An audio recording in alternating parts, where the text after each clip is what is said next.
Isang kontrobersyal na balita ang lumutang kamakailan hinggil sa mga banta ng ilang mga grupo ng general na aarestuhin si Pangulong Kuting Jr. sakaling mapatunayang guilty ito sa mga kasong kinakaharap. Ang mga kasong ito ay nag-uugat sa mga aligasyon ng katiwalian at iba pang mga isyu na nagdudulot ng matinding pag-aalala sa publiko. Ang balitang ito ay nagdulot ng iba't ibang reaksyon mula sa taong bayan, partikular na sa mga taga-suporta at kritiko ng Pangulo.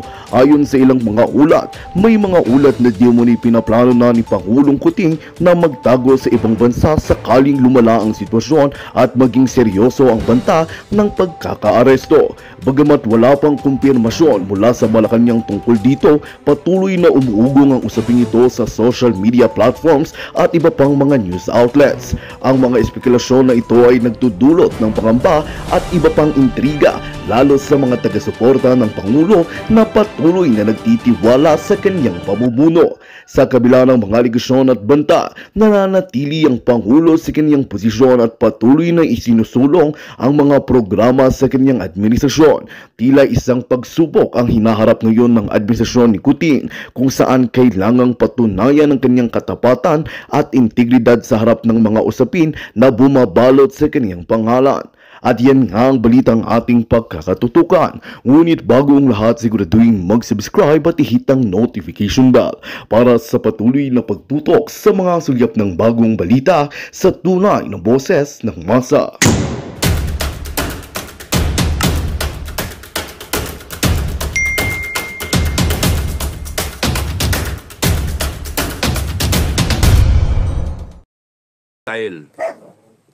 Nabi ng labas yung ebidensya. Ngayon, mag-recess yung Senado, July 25. Now, July 25. You see how long that is? July 25. Yung spirit, yung fervor na binild up, wala. All go down the drain and then wala. And then, malay nyo, something happens. Declaration of ek-ek. Martial law, war, don't know. Because that's so long a time. July 25.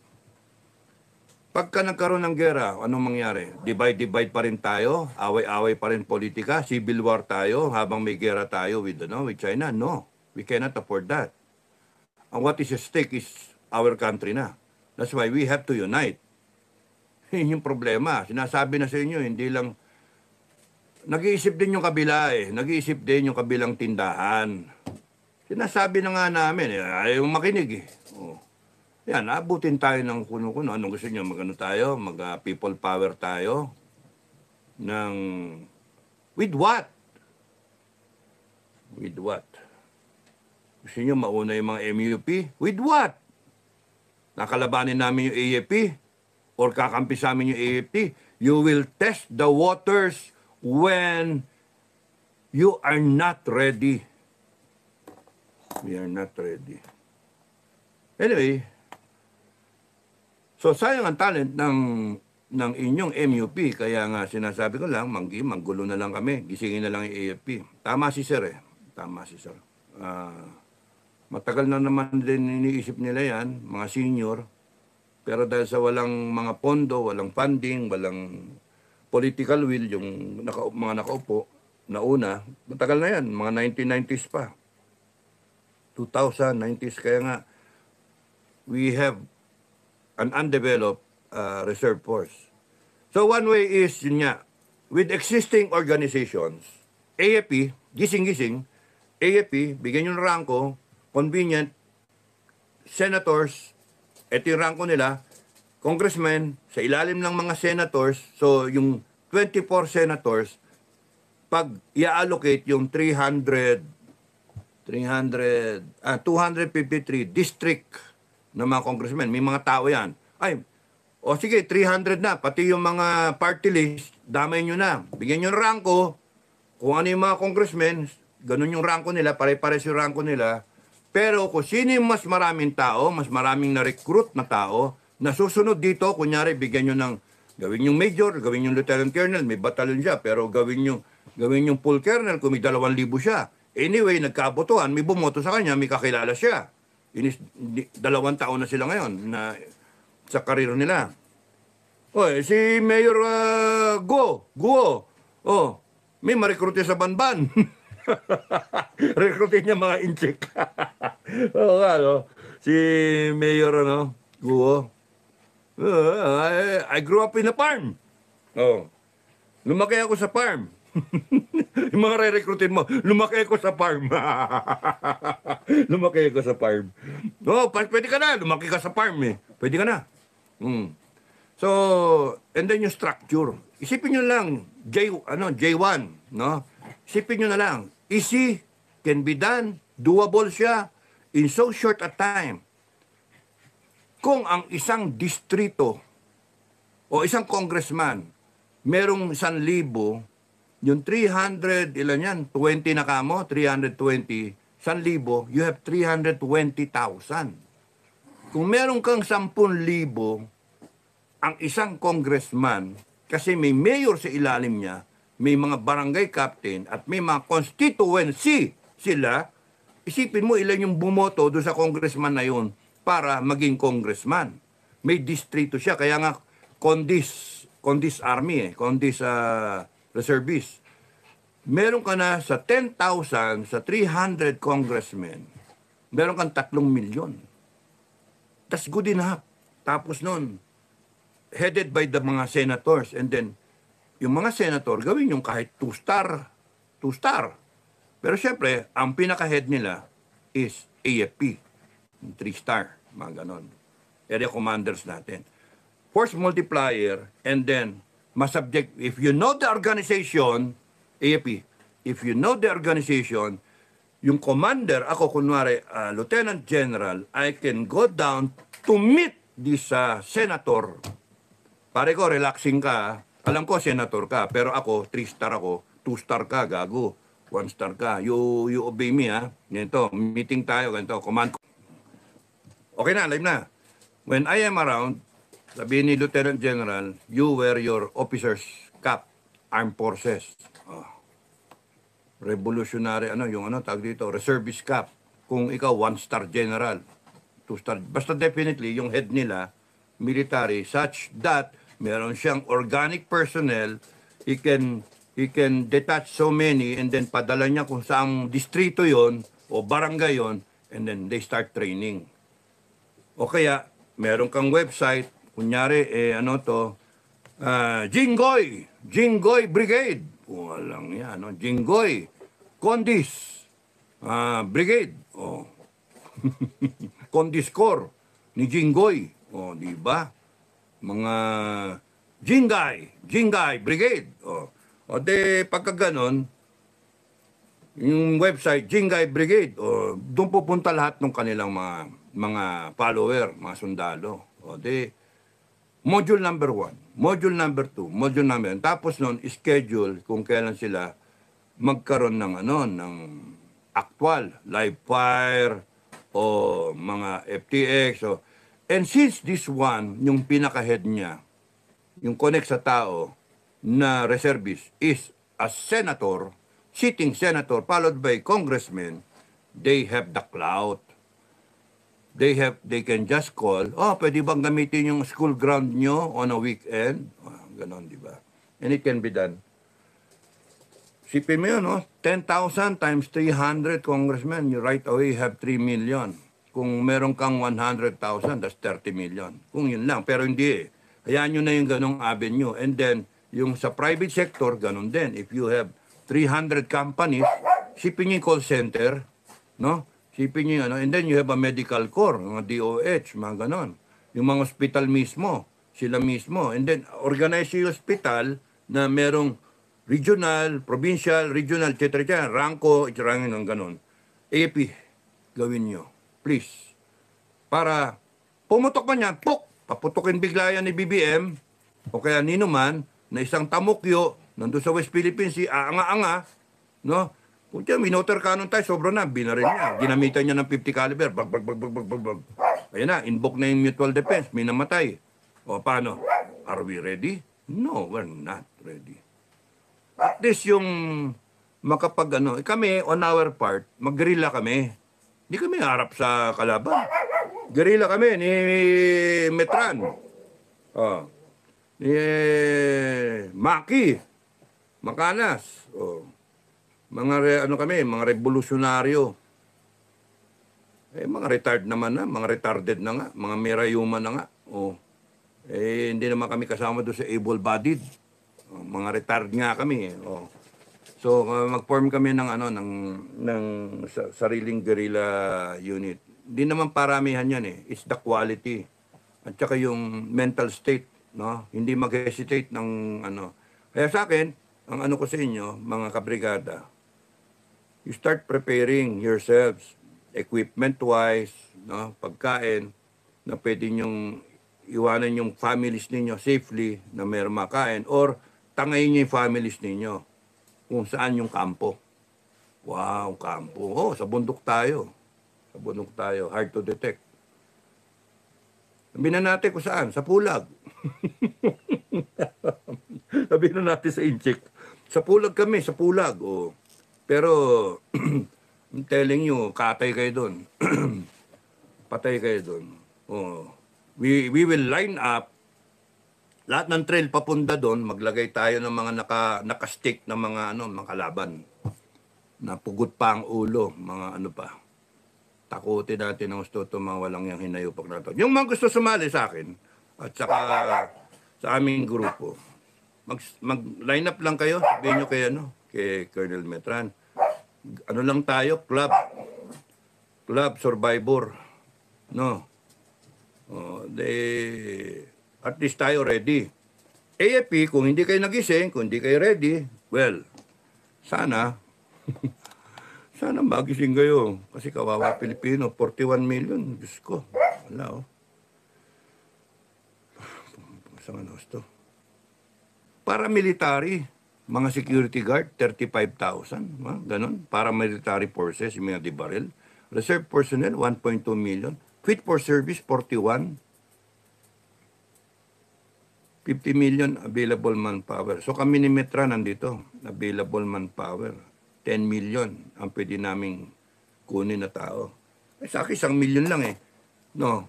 Segundo, sa akin, June, may man, okay na sa akin. Bok na lang, bok. Parang mista ko na si Metran. Yung 1 million lang, malakas na eh. Makapatay tayo ng tig-100, 100 million yun. Di ba? No? 100 million. Give and take, kung ano yung kakulangan ng isa, patay, kunin ng kabila ng isa. Di ba? Maka 1 million, tigwa 100 tayo. Ano lang tayo? Hindi search and destroy. No? Hit and run. Yun yung atin. Search and destroy, talagang bababain mo, hanapin mo. Hindi. Ang sa akin, ang iniisip ko, hit and run. No? Hit and run. Basta kahit malayo, upakan, tapos withdraw na. Yun yung akin. Kaya kailangan natin ng mga may optics, no? May sniper scope, kailangan natin ng mga snipers, mga ganon ba. We will engage the enemy. Siyempre, isang sniper, makapatay ng daan. Panalo tayo pagka ganyan, di ba? Na yung ating mga sa akin, okay na yung 1 million. Ngayon, kung umabot tayo ng 5 million, si Jun nga meron na rin silang 6 na million bago ng eleksyon. Kaya nga lang, nung nagkaloko-loko yung kay BBM, umalis yung iba. Nainis. Nabudol Pero seriously, no, sa atin naman, from the grassroots, okay na. Gawin na lang Luzon, Visayas, Mindanao. Meron nag-head ng Luzon, nandito tayo, Metring, nandito tayo. Merong Luzon, merong Visayas, may Mindanao. Sa Luzon, may kanya-kanyang sektor, provincial, o kaya region. Down to the, and then from there, may kanya-kanya ng organization. If we are able to master 1 million here in Luzon, 1 million here in Visayas, 1 million in Mindanao, we're safe already. And that is a lot of pain in the neck ng kalaban. 1 million per group of island, that's not bad already. Okay na yun. Happy na ako doon. Because we will only hit and run. We will not engage ng harap-harapan. Traiduran. Yun yung ituturo natin. Paano maging traidor? Yung ating unit. hit and run. You don't really have to kill the enemy. Just, yung incapacitate, i-wound mo lang, susugatan mo lang, tamaan mo dito sa braso, dito sa paa, yun. Para lang to render their movement to, ano tawag doon? Hinder yung movement nila. And to show, maximize yung psychological torment na umiiyak yung tinama, aray ko, aray ko, aray ko. Yung ganun ba? I want my mama, I want my mama. And then kung maputol yun, ma-amputate yung paa niya, uwi siya sa bayan niya, gawin siyang hero, dami, medalya siya, pero putol yung paa niya. Makita siya ng lahat ng kamag-anak. Una, nandun yung galit. Pero, nandun na yung psychological ek-ek na, putya, yung sumali dyan sa gera na yan, hanggang sila mismo ang magre-revolusyon laban sa kanilang regime. Kasi itong regime nila ang nagpasabak rin sa kanila sa gera. Dapat gano'n ang mangyari. Anyway, ngayon kung mamatay man ako, hindi, daming papalit eh.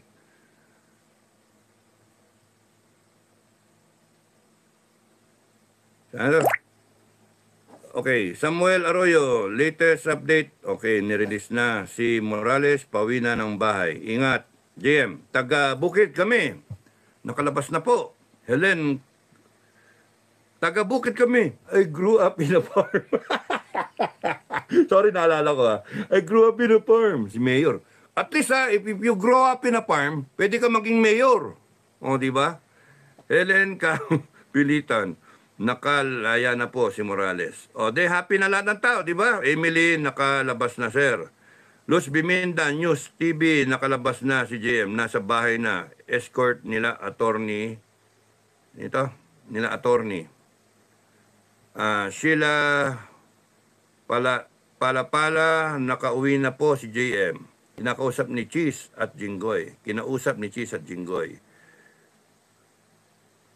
Sadly,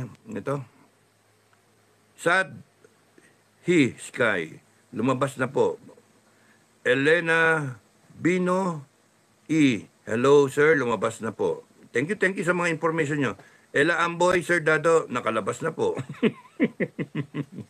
Daming beses lumabas ni JM. Gawis Y Dagem, no-release na po si JM. Kaninang 6:30 p.m. Raybol, talagang bukas na yung Kung nirelease ng 6:30 p.m., then confirm, bukas recess na yung Senate. 24. We missed that chance, that window of opportunity. Shucks talaga. Sipin mo, 4 na Senate hearing yun. 4 na pagkakataon yun na dapat nilabas yun. Bakit hindi? Ano yun? Question mark. Natatakot ba kayo na i-release yun dahil sa baka biglang magka-people power, magalit yung tao, sobra, kasi ayun nga, makita, nag-white powdery substance si BBM, sa galit ng tao, punta kagad ng kalsada, and then, biglang presidente si Inday Sara, ay, hindi pa hinog, hindi pa June 30, yung ba yun? Ang toko, ayan. Nakakainis pagka ganun. Or, ano yung reason? Bakit? Kasi hinihimay-himay pang ganyan. Ay, paano ngayon? Inabot. 4 na hearing. Wala. Negative.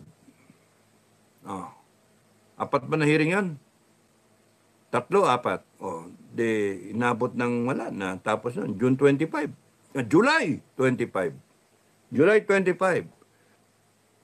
And the time in between now, tomorrow, and July 25, daming pwedeng mangyari. Daming pwedeng mangyari. Ang kinakabahan ko yung West Philippine Sea. Yun ang kinakabahan ko. Kaya, gising, AFP. Kaya yung vlog ko ngayon, gawin ninyo yun para pagkapasok nila sa July 25, i-present nyo in a national security. Mista, general nyo, Gibo, defense. This time, kayo ang magbida ba? Sino nga abla? Yung umabla, coward. Cowardice, you charge them. Punta mga kayo. Mag-approve kayo ng gera tapos nun eh. Yung mga senator natin at congressman, sila ilagay nyo sa front, megyan yung tao, constituents nila, na bumoto sa kanila. And then, sila yung turuan nyo lang para may fighting chance naman. Isipin nyo yun, ha? A complement of 300 men, 350 na kamo. Na, 300, kasi official tong mga senador eh. Down the line, 300. If you're talking from the grassroots naman, ito kasi dito na ako sumusundot sa sa Congress, no? Congressional district. Daman nyo na yung party list, may kanya-kanya naman silang representation. Mga sino yung maingay, yung maangas na yung rider, yung rider ba? Mga ganon. Yung Makabayan Black. Uy, lahat ng NPA, bumaba mag-training kayo. Lahat ng, Makabayan Black tatlo yun pagkati-hati nyo lahat ng NPA. May mga rangko kayo ngayon, Kung ilang NPA yan. Di ba?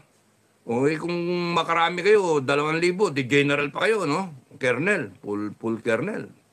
Ang punto, kidding aside, we are all Filipinos and we should be ready, regardless of what is your belief, regardless what is your political color, what is your political party, we have to unite when there is a war.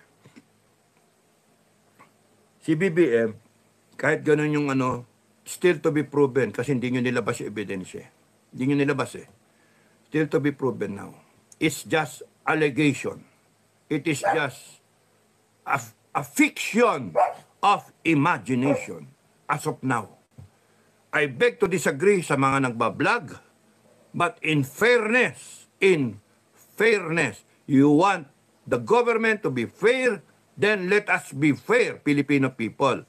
Until proven guilty, which is the hair follicle test, drug test, o di kaya yung ebidensya ng 2012, yun yung sinasabi ko ilabas Kainit na ulo. Yun yung sinasabi ko ilabas na. Unless na yun, walang ebidensya. BBM, no matter how galit na galit kayo, deserves his day in court. Until proven otherwise in a court of law. Isa lang yung batas.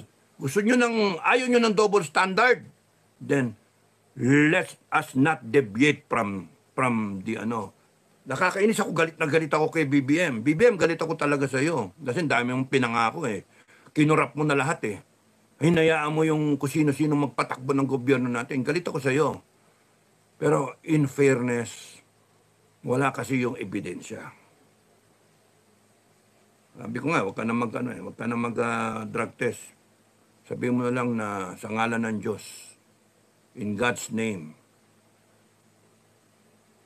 God as my witness, my Father as my witness, I did not take any drugs ever since.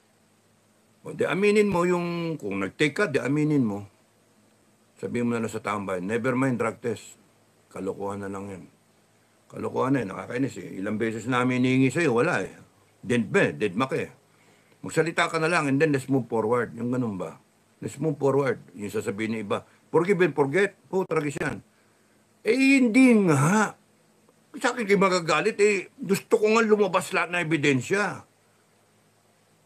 Kung palitan, palitan.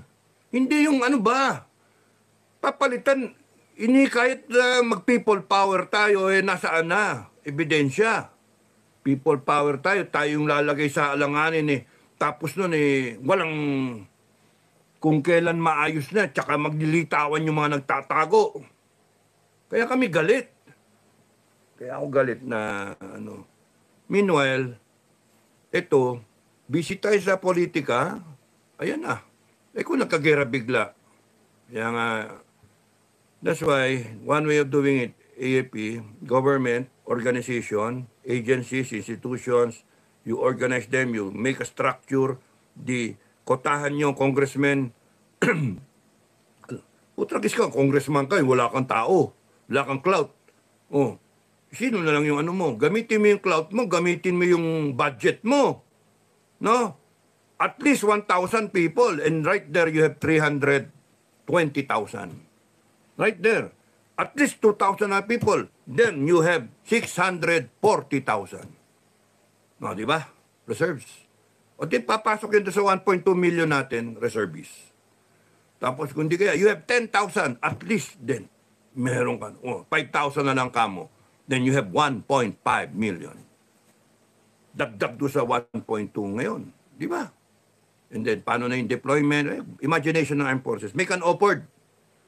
And then, you implement it.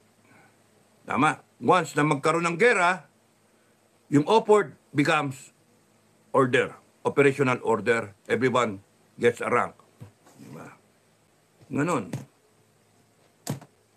The other, naman, is yung sa private sector, ganon din. Kumpanya. Call center, mga manufacturing, mga security agency, siyempre, whatever. Yung mga maraming tao. Resort, whatever. If kunyari a company has so much, then yung sino man yung head doon, yung manager doon sa isang kunyari resort, meron siyang, for example, yung resort namin dati, yung resort namin dati na 400 yung katao. So that's almost a battalion, di ba? Whoever is the manager there, kung Pilipino, then he or she automatically has a rank of lieutenant colonel. O, di ba? And down the line. They organized. And then, ang problema na lang, yung equipment nila.